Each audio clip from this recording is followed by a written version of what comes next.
Olá pessoal, vamos a mais uma aula de geografia. O tema da nossa aula de hoje é as questões ambientais do mundo. A partir de um consumismo desenfreado, a partir de uma industrialização, a sociedade, principalmente capitalista ocidental, começa a ter hábitos de consumo que de alguma forma vão afetar os nossos recursos naturais, né? Gerando uma série de problemas ambientais como destruição da camada de ozônio, a questão de poluição de recursos como rios, mares, né? A partir do vazamento de cargueiros, né? Os chamados petroleiros, navios petroleiros. Então a gente começa a ter uma série de problemas que vão afetar sim a questão ambiental do globo, ou seja, um problema hoje global de toda a população mundial, ou seja, dos 6 bilhões de habitantes do planeta Terra. Mas nesse sentido, a partir da década de 60 e 70, ocorre uma espécie de consciência da população mundial a partir desses problemas gerados, né? Nesse sentido, nós teremos hoje o surgimento da consciência ambiental. Essa consciência ambiental parte do pressuposto de que a partir da década de 70, principalmente com o ano-chave, com a Conferência das Nações Unidas, que começa de alguma forma a se preocupar com esses problemas. Então nós vamos ter o quê? Nós vamos ter uma sociedade, principalmente dos países do hemisfério norte, notadamente dos Estados Unidos e de alguns países europeus como Alemanha e França, que buscam, a partir do surgimento de ONGs, né, chamadas organizações não governamentais, estabelecer cobranças em relação às principais indústrias poluidoras, né? São indústrias químicas, petroquímicas, enfim, uma série de indústrias que alavancaram o processo industrial, principalmente no hemisfério norte.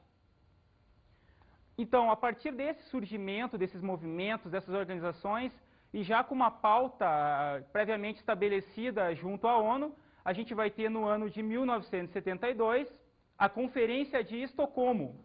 Estocolmo, a capital da Suécia, onde mais de 100 representantes, né, dos mais diversos países, desde primeiros ministros até presidentes, discutiram as questões ambientais e a questão de como inserir a população mundial nesses problemas, ou seja, de que forma a população pode, a partir de uma preocupação de como se gerar os recursos, né, como extrair os recursos da natureza, como ter uma certa preocupação com esses recursos, e de que forma a gente pode ter também uma redução dos níveis de pobreza.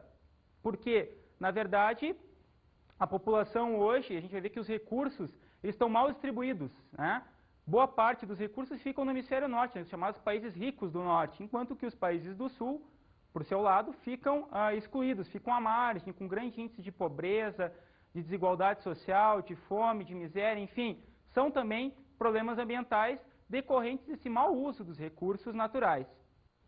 Então, nesse sentido, a partir da Conferência de Estocolmo, desses problemas todos que eu já havia comentado anteriormente, a gente vai ter hoje, né, e com o período lá que começa mesmo em 70, um conceito importante para a questão ambiental global hoje, que é o chamado desenvolvimento sustentável, né?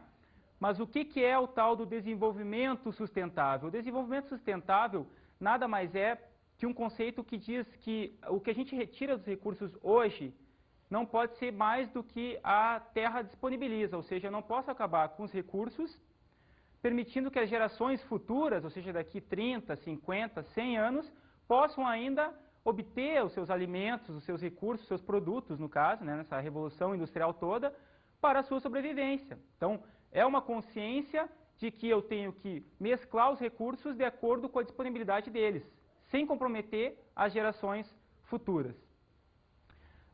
Outro ponto importante nessa questão ambiental, que vai ver que ela vai evoluindo, né? Nos últimos 30 anos houve um grande processo de evolução com a tomada da consciência, e outro ponto importante nesse sentido dessa tomada de consciência é a chamada Conferência da ONU sobre o Meio Ambiente, a chamada Rio Eco 92, que foi realizada no ano de 1992, no Rio de Janeiro, né, com a presença novamente de muitos presidentes, ministros, enfim, gente muito importante na questão ambiental, e os principais governos do mundo envolvidos nessa questão, os principais poluidores, inclusive, né, Estados Unidos, Japão, Europa, estavam presentes discutindo esses problemas e procurando soluções, né? O que a gente tem que entender também é que a partir da Eco 92, a gente tem no Brasil, no caso, um surgimento de uma série de ONGs, né, organizações não governamentais, que buscam aí os seus direitos, né? O que quer dizer as organizações não governamentais?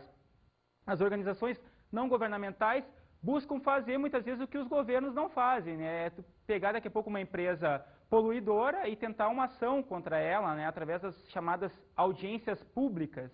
Então, nessas audiências públicas, eu posso acionar aquela empresa poluidora, eu vou ter uma comunidade toda que vai ser escolhida, junto com políticos, com essas ONGs, para tentar fazer com que essa empresa, de alguma forma, crie situações onde os recursos serão extraídos, né, para a produção industrial com um controle, ou seja, eu vou ter estações de tratamento de esgoto, eu vou ter uma série de processos industriais mais racionais.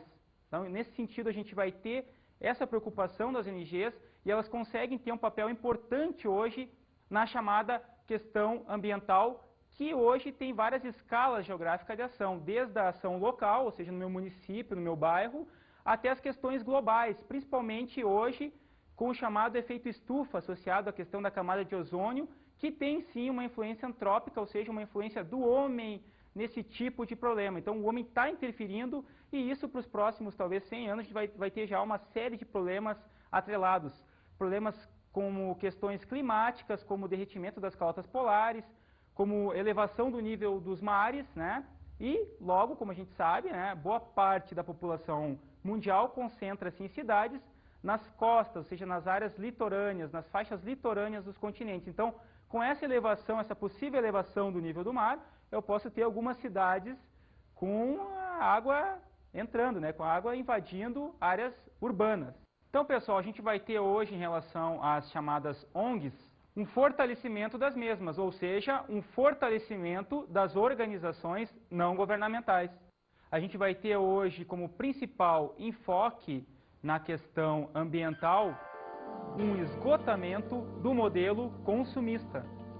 Esse esgotamento do modelo consumista está atrelado à seguinte questão: a humanidade produz muita coisa, muitos produtos industriais principalmente, que na sequência vão gerar o quê? Vão gerar lixo, né? Mas o fator mais importante nessa questão está atrelado não só à questão do consumo em si, mas sim que tipo de consumo eu faço, ou seja, não é apenas o produto, e sim se eu tenho uma renda para adquiri-lo, né? O que a gente vai entender hoje é que os países ricos do norte, aqueles do hemisfério norte que eu já vinha comentado, consomem muito mais e com melhor quantidade e qualidade, né, obviamente, do que os chamados países pobres do sul, né, do hemisfério sul. Esse modelo está se esgotando no sentido de que os recursos naturais não suportam mais o consumo que é realizado. Então, a gente vai ter hoje, desde as florestas que estão sendo esgotadas para a construção de casas, celulose, enfim, uma série de produtos químicos e farmacêuticos que têm a base a partir de florestas, né, a partir de árvores da floresta. E também a questão principal hoje é a questão do petróleo, né? Nós vamos ver que esse recurso está se esgotando e é o principal recurso hoje para a Revolução Industrial, né? Hoje nós estamos mais ou menos na terceira Revolução Industrial, né? Uma revolução que está atrelada à questão da robótica, enfim, a questão da produção em série e em massa para grandes públicos, né? Principalmente no hemisfério norte, e já está dando sinais de esgotamento em relação aos recursos. Então a gente precisa entender que esses recursos, se não forem de alguma forma, de uma forma mais racional utilizados, a gente vai ter uma série de problemas. Entre esses problemas, nós teremos hoje a questão da pobreza. Então a pobreza ela vai ser gerada a partir dessa desigualdade toda de níveis de consumo. Nós vamos ver que os países do hemisfério sul não têm uma série de serviços básicos e também de consumo, ou seja, eles acabam consumindo menos que os do hemisfério norte, e também não tem acesso ao chamado bem-estar social. O que é o bem-estar social? O bem-estar social é quando uma população tem acesso à educação de qualidade, saúde, né, moradia, enfim, coisas que também estão atreladas a um modelo capitalista, né, que é um modelo de produção em série e tal. Então, esses moradores do hemisfério sul não terão acesso a esses bens, a esses serviços todos, né? gerando, por tabela, uma série de problemas que estão atrelados também à desinformação dessa população. Ou seja, no sentido que eu não tenho acesso à educação, não tenho acesso a uma série de bens e serviços, eu vou, obviamente, também ter uma série de dificuldades em relação à informação. Ou seja, numa sociedade hoje cada vez mais globalizada, onde a informação daqui a pouco vale mais do que qualquer outra coisa, essa população ela fica fora disso, ela fica à margem desse sistema, né? Não tendo uma série de informações como, por exemplo, em relação à política ou em relação aos seus direitos civis, né? De que forma eu posso ter um direito melhor à educação para os meus filhos ou um direito a bens e serviços no geral. O que a gente vai ver também que está acontecendo muito em relação a essa população do Hemisfério Sul e está associado também à forma de consumo, porque é um consumo sem muitas vezes um controle do ambiente, ou seja, a população, ela não digo que ela é irracional, isso seria um determinismo, mas ela tem uma informação em relação ao meio ambiente menor do que a população do Hemisfério Norte, que tem uma consciência ambiental mais definida, digamos assim. Então, essa população do Hemisfério Sul vai acabar consumindo de acordo com as suas necessidades momentâneas, né? Por exemplo, uma população que vive lá na África, ela vai consumir os seus recursos da maneira que bem lhe convier, ou seja, se eu não tenho o que comer, eu vou derrubar árvores, eu vou acabar com uma vegetação, eu vou acabar com animais, enfim, eu vou simplesmente saciar uma necessidade momentânea. Não existe uma racionalidade em sentido em relação às questões ambientais. Tanto é que o discurso que é preconizado pelos países do Hemisfério Norte é de que a pobreza está associado à forma como essa população consome os seus recursos. E, no fundo, a gente sabe que é toda uma questão de geopolítica, uma questão política mundial, onde a desigualdade é o que impera, a desigualdade que surge através da fome, da miséria, da exclusão social. A gente vai ter uma série de problemas ambientais que estão associados a essa desigualdade, né? A chamada degradação ambiental. Mas o que é essa chamada degradação ambiental? A população dos países, principalmente localizados no Hemisfério Sul, de alguma forma vão utilizar os recursos sem aquela chamada consciência que eu havia comentado antes, né? Então, de que forma vai se dar essa degradação? Principalmente nos chamados ambientes urbanos hoje. A degradação ambiental é muito mais visível em ambientes urbanos. Por exemplo, a gente vai ter hoje, em boa parte das cidades do Hemisfério Sul, das grandes cidades, aquelas cidades que muitas vezes têm 500 até 1 milhão de habitantes, no mínimo, uma série de problemas como a questão do lixo, por exemplo, que não é tratado. O lixo é jogado nos chamados lixões a céu aberto, com uma série de pessoas que dependem daquele lixo para sobreviver, ou seja, são catadores de lixo, que não têm, digamos, ferramentas necessárias para a coleta desse lixo, elas usam as mãos sem nenhuma proteção, elas respiram um ar contaminado com produtos químicos, por exemplo, e também com a questão do chorume, que é aquele líquido que é gerado a partir da compactação, né, do lixo. Então, essas pessoas daqui a pouco vão ter uma série de doenças, como doenças de pele, doenças respiratórias, em função do tipo de trabalho, né? Porque elas não têm quase emprego nesses países, elas têm trabalho, ou seja, elas vão catar latas, catar resto de lixo e vender em feirões ou para algumas empresas que trabalham com a questão da reciclagem, né? Então, uma série de problemas associados à chamada degradação ambiental ocorrem principalmente no chamado Hemisfério Sul, né? E nesse sentido a gente vai ter também uma preocupação dos governos desses países, né? Associado à questão das conferências, principalmente lá de Estocolmo e depois da Rio Eco 92. Mas outro exemplo de problema associado à degradação ambiental diz respeito à questão da moradia, né? Porque se essa população do chamado Hemisfério Sul não tem acesso aos serviços, aos bens, ela vai acabar muitas vezes também morando mal. Morando de que forma, né? Exemplos de moradias, por exemplo, irregulares hoje são as chamadas favelas. O que são favelas? São áreas geralmente localizadas em morros, né, que geralmente nos países subdesenvolvidos são as áreas que não têm ainda uma certa especulação imobiliária, ou seja, a população que tenha um certo poder aquisitivo não quer morar em áreas de morro, Então a população pobre vai ocupar essas áreas irregulares, construindo casas muitas vezes sem nenhuma preocupação arquitetônica ou mesmo em relação ao conforto e também pouco preocupada com a questão da geomorfologia, ou seja, que tipo de terreno eu tenho ali naquele morro, será que é um terreno que daqui a pouco se chover muito ele não pode comprometer a moradia, ou seja, essa moradia pode estar sujeita a um deslizamento de terra. Então a gente vai ver que nesses países do hemisfério sul, as moradias irregulares, muitas vezes chamadas de favelas, vão imperar, ou seja, elas vão na paisagem urbana predominar. E nessas favelas, geralmente os governos não estão presentes, ou seja, falta água, falta luz, né? Geralmente a população dessas favelas ela vai puxar o gato, né? Ou seja, ela vai puxar um fio irregular, ou ela vai ter daqui a pouco uma água que é retirada de um curso d'água próximo, né? E nesse sentido, o uso desse recurso, no caso o rio, vai ser também um uso muitas vezes irracional. De que forma se dá essa irracionalidade no caso? A população vai jogar os seus dejetos, né, domésticos, né, o lixo e outras coisas mais, sem nenhuma preocupação com aquela própria água que ela vai tomar. Ou seja, ela joga o lixo e ao mesmo tempo retira a água que ela vai beber daquele próprio curso d'água, daquele próprio rio. Então, nesse sentido, a gente vai ter hoje uma série de degradações no ambiente urbano em função, muitas vezes, de uma falta de informação dessa população.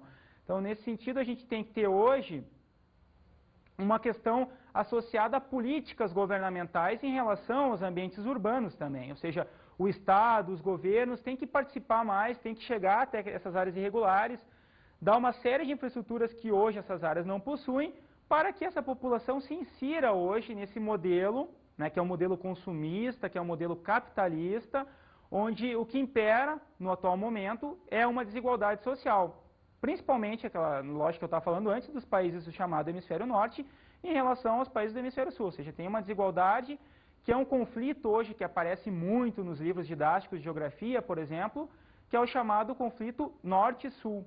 Ou seja, as relações se dão hoje muito mais pela desigualdade em relação aos acessos. Que tipo de acessos? Acesso ao consumo, acesso aos serviços de saúde, educação, moradia, enfim, aos serviços que a gente precisa hoje cada vez mais, a partir da evolução da sociedade, ou seja, a evolução das informações, das novas tecnologias, inserir a população toda. Ou seja, eu quero daqui a pouco que os 6 bilhões de habitantes do planeta tenham acesso aos alimentos, acesso à água, aos recursos, enfim, que tenham uma vida digna e que, de uma certa forma, nós possamos hoje ter índices menores de mortalidade infantil, por exemplo, índices menores de fome, de doenças, enfim, problemas que estão associados, sim, à desigualdade social gerada a partir da questão do lucro, da questão do capitalismo selvagem, da questão do capitalismo que não se preocupa mais com a população que tem fome, que tem doença, enfim, com a população principalmente dos chamados países que se incluem hoje, que estão inseridos hoje no chamado hemisfério sul. Bem, pessoal, para a gente ficar mais por dentro da questão ambiental, ver que tipo de opinião a população tem hoje sobre esse assunto, a gente vai ver agora uma enquete na rua sobre o tema da questão ambiental.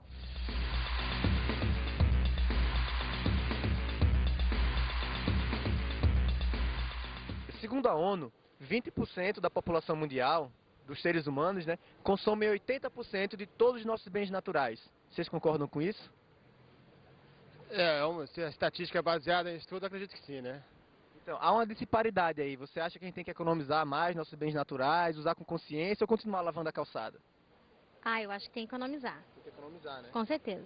Senão as gerações futuras vão ficar sem nenhum bem natural, é isso? Não, com certeza. Eu acho que a educação, né, para preservar é importante. Inclusive, eu pessoalmente acredito que através da educação é que nós vamos resolver as grandes questões nacionais e principalmente essa do meio ambiente, né? A humanidade tem que ser vivida entre todos os seres humanos, não entre 20% da humanidade. Ou seja, tem que haver um equilíbrio.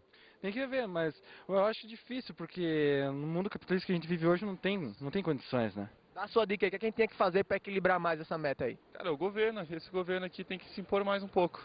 A população diverge em algumas ideias, enfim, isso é fruto do tipo de consumo que a população tem, inclusive o tipo de renda que a população obtém, né? Isso é uma questão importante.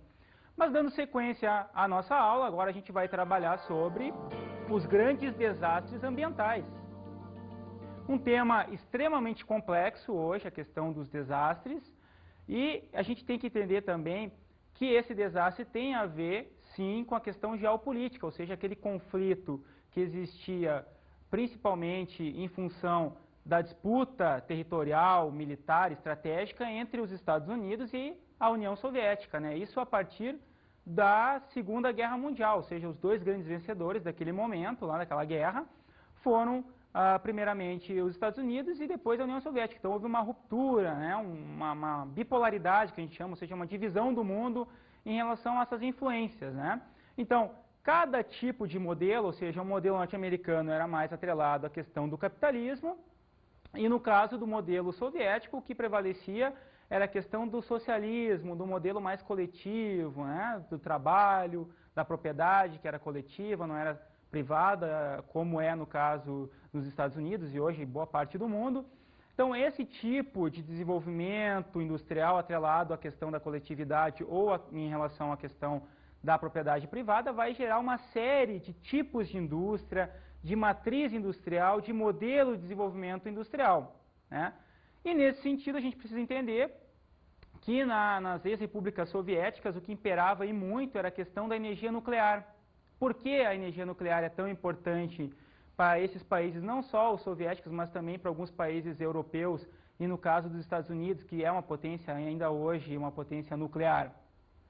Porque a produção nuclear pode gerar, além da energia nuclear, que pode abastecer residências, como também criar armamentos químicos, né? A chamada bomba atômica, por exemplo, vai ser gerada a partir de uma pesquisa nuclear, a partir do enriquecimento de materiais nucleares. Então, isso era importante, principalmente para as repúblicas soviéticas, né? Gerar equipamentos nucleares e a partir da criação de usinas, né? Existe até hoje uma série de usinas na Rússia, na Ucrânia, que hoje são países independentes, né? Que faziam parte do bloco socialista, que desenvolveram a tecnologia nuclear sem muitas vezes se preocupar com a questão ambiental. Então, eu tinha lá uma usina como Chernobyl.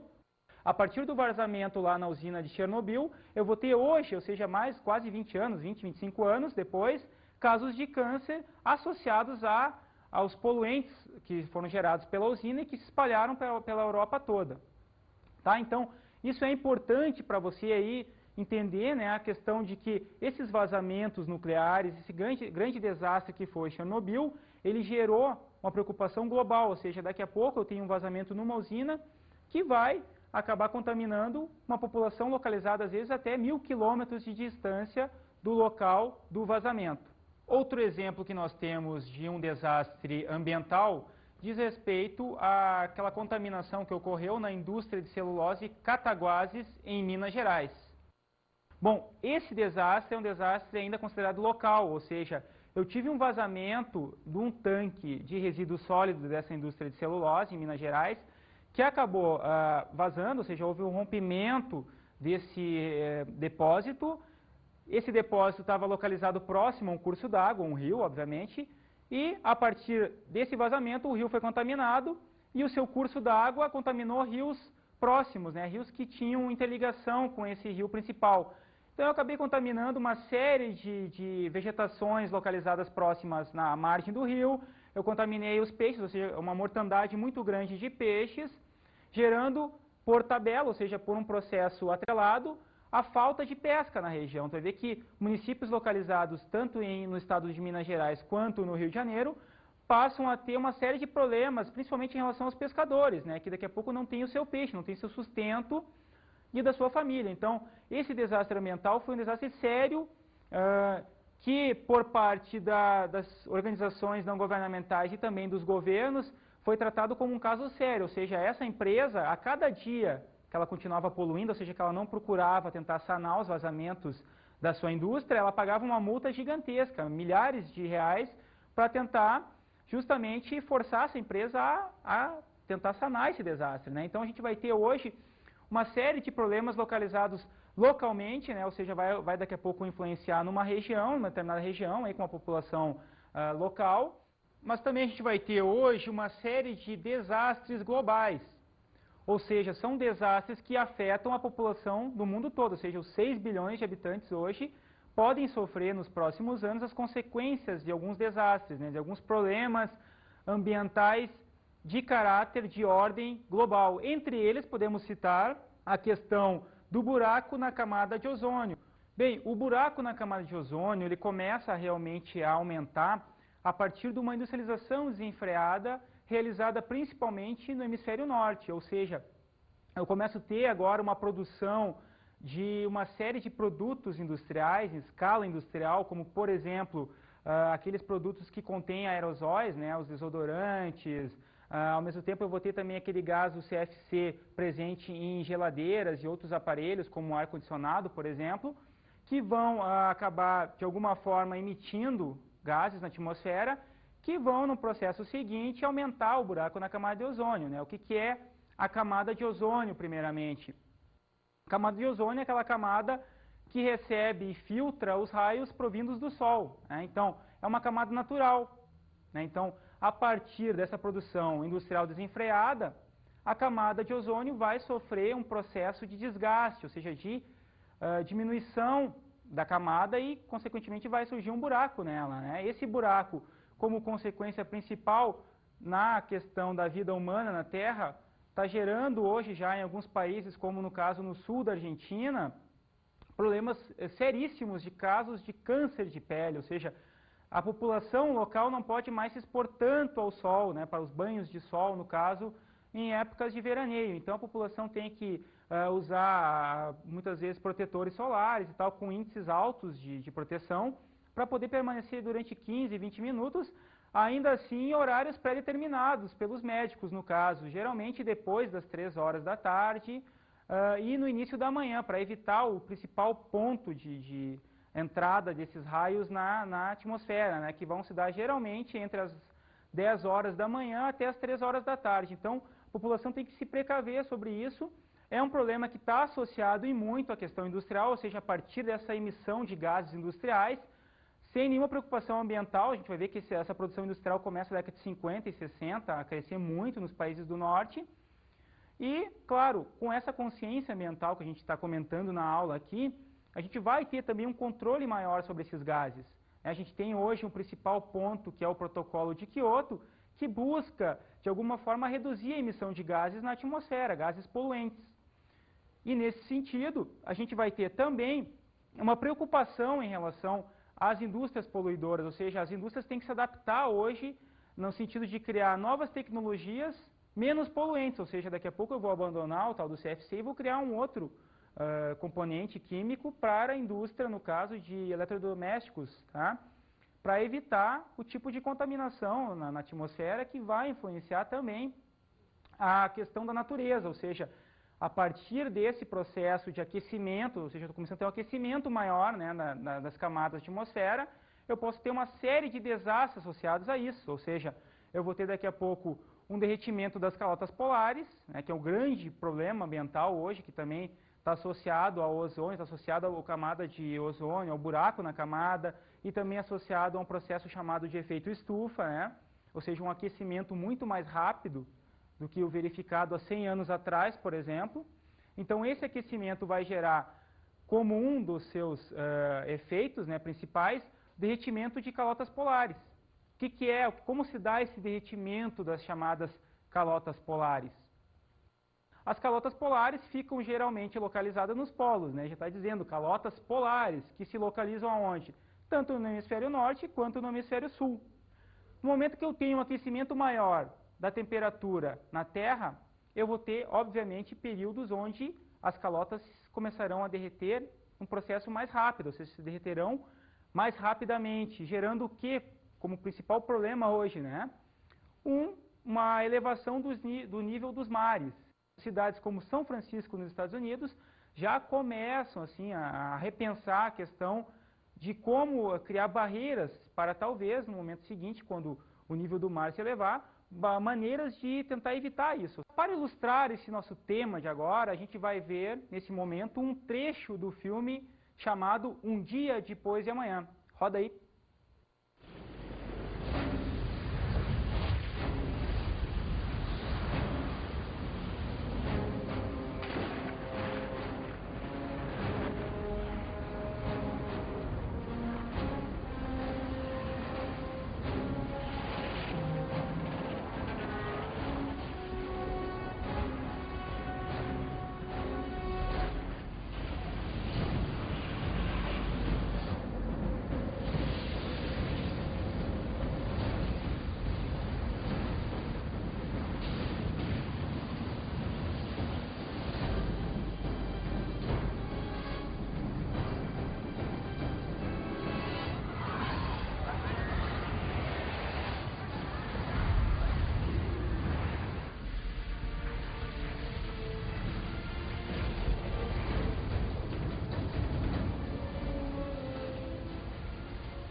vocês viram aí, né, pessoal, como esse tema é polêmico e como a gente deve preservar hoje o nosso ambiente, né?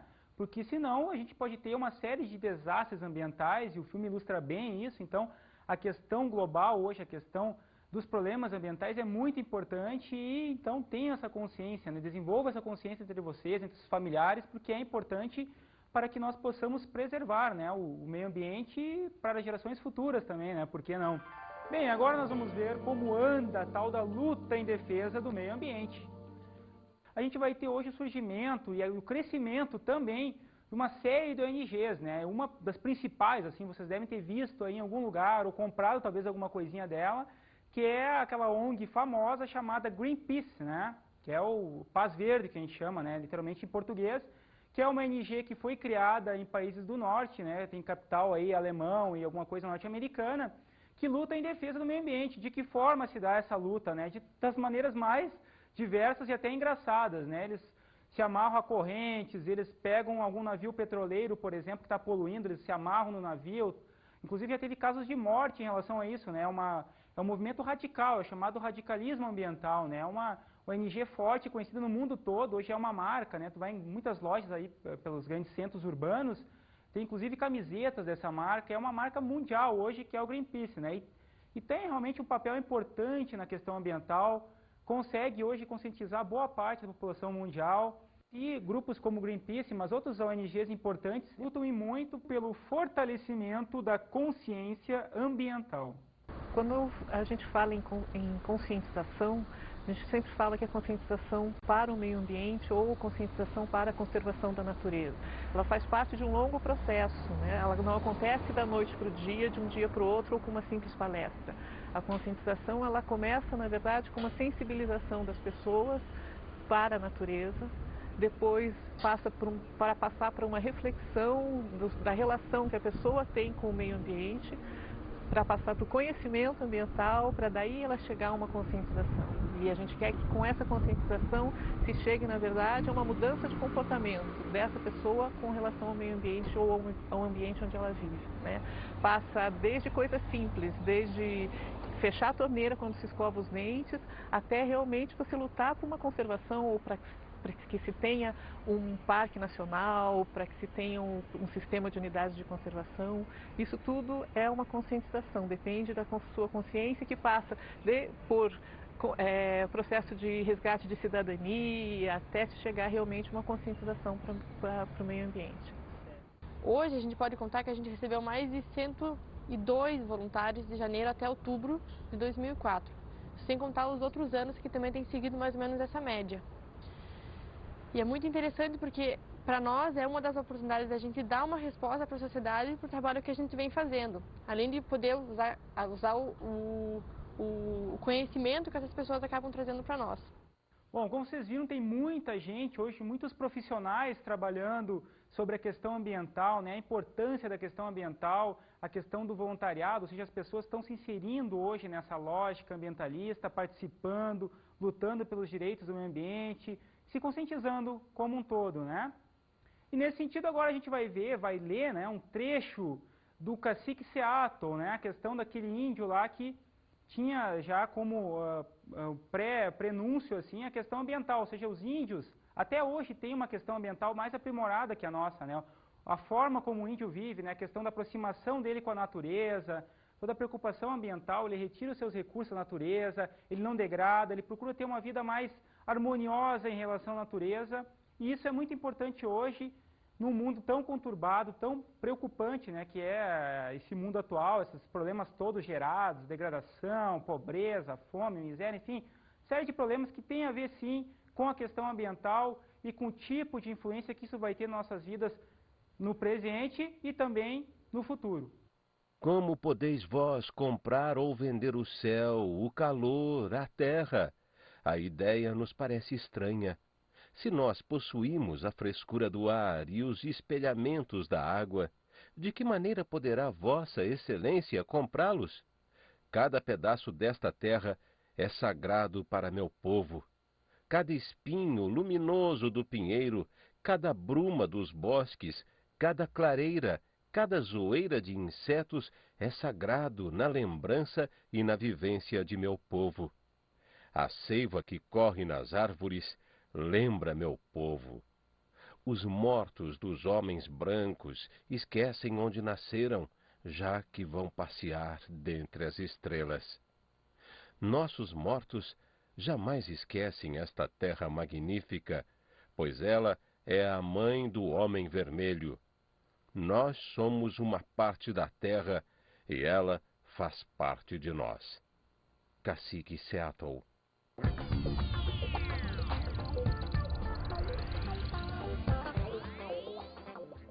Bom, pessoal, então, como dica de estudo que eu posso dar para vocês hoje, diz respeito à questão de participar, né? Não só estudar a questão ambiental, mas também participar ativamente nesse processo. Ou seja, daqui a pouco entrar numa ONG ou criar até mesmo uma ONG para lutar pelos direitos do meio ambiente, lutar pelos direitos que são nossos e também das gerações futuras, tá ok?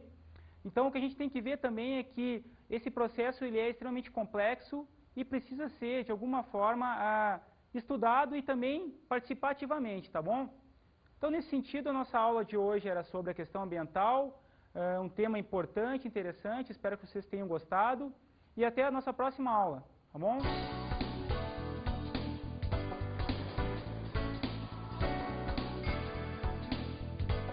Na aula de hoje vimos as questões ambientais do mundo. Um tema importante, complexo, que diz respeito às nossas vidas, né, a presente e também dos nossos filhos, dos filhos dos nossos filhos, enfim, das gerações futuras. É importante, é um tema que está na pauta da mídia, está na pauta dos principais governos mundiais hoje, com uma série de tratados, uma série de conferências que buscam, sim, melhorar as condições de vida do homem e também do ambiente global. Estudamos o surgimento da consciência ambiental. A população mundial começou a, de alguma forma, se antenar, né, se preocupar com esses problemas e lutar pelos seus direitos e também pelos direitos do meio ambiente. E observamos a luta em defesa do meio ambiente. Observamos também o surgimento de uma série de ONGs lutando pelos direitos do meio ambiente, né, batalhando para tentar melhorar as condições de vida, tanto da questão da vida humana quanto das espécies, enfim, do meio ambiente como um todo, né? Bons estudos!